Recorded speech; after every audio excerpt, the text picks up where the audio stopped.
Hello दोस्तों, मैं हूं अभिषेक सोनी और इस वीडियो में मैं बात करूंगा इंपोर्ट एक्सपोर्ट मैनेजर के रूल के बारे में।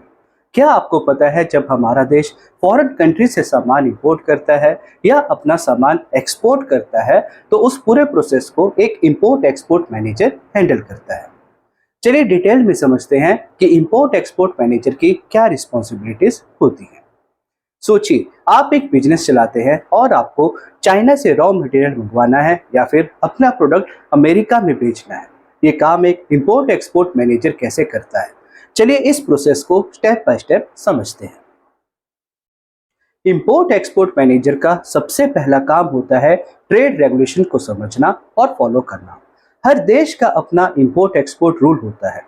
इंपोर्ट एक्सपोर्ट मैनेजर इंश्योर करता है कि शिपमेंट के डॉक्यूमेंट्स, कस्टम क्लियरेंस और ट्रेड पॉलिसीज बिल्कुल सही हो ताकि किसी भी तरीके का लीगल इशू ना आए।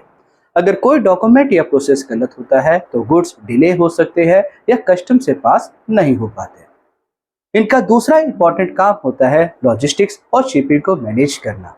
इंपोर्ट एक्सपोर्ट मैनेजर को ये इंश्योर करना होता है कि गुड्स सही वक्त पर डिस्पैच हो और डिलीवरी के लिए शिपिंग की बेस्ट तरीके का यूज किया जाए।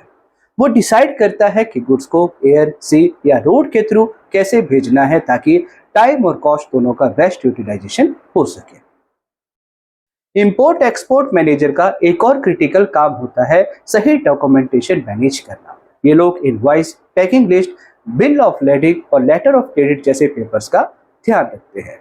डॉक्यूमेंट्स के बिना किसी भी शिपमेंट का प्रोसेस रुक सकता है और कॉम्प्लेक्स के बिना गुड्स को कस्टम क्लियरेंस नहीं मिलता और इससे शिपमेंट डिले हो जाता है। इंपोर्ट एक्सपोर्ट मैनेजर की एक और जिम्मेदारी होती है कस्टम क्लियरेंस का ध्यान रखना। मैनेजर को यह इंश्योर करना पड़ता है कि गुड्स कस्टम से बिना किसी इशू के क्लियर हो जाए। कस्टम टैक्सेस या ड्यूटीज को हैंडल करना भी इनका काम होता है ताकि कंपनी का कॉस्ट ज्यादा ना हो।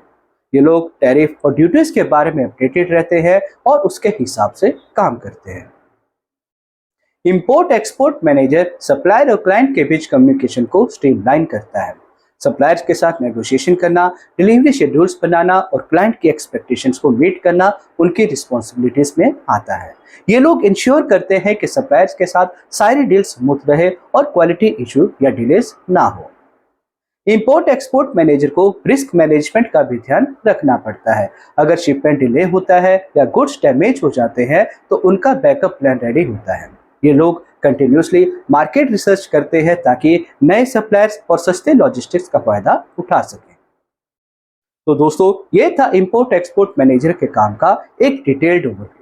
अगर आप भी लॉजिस्टिक्स, शिपिंग या इंटरनेशनल ट्रेड में अपना करियर बनाना चाहते हैं तो आप हमारा shipping, logistics and supply chain management का कोर्स ज्वाइन कर सकते हैं।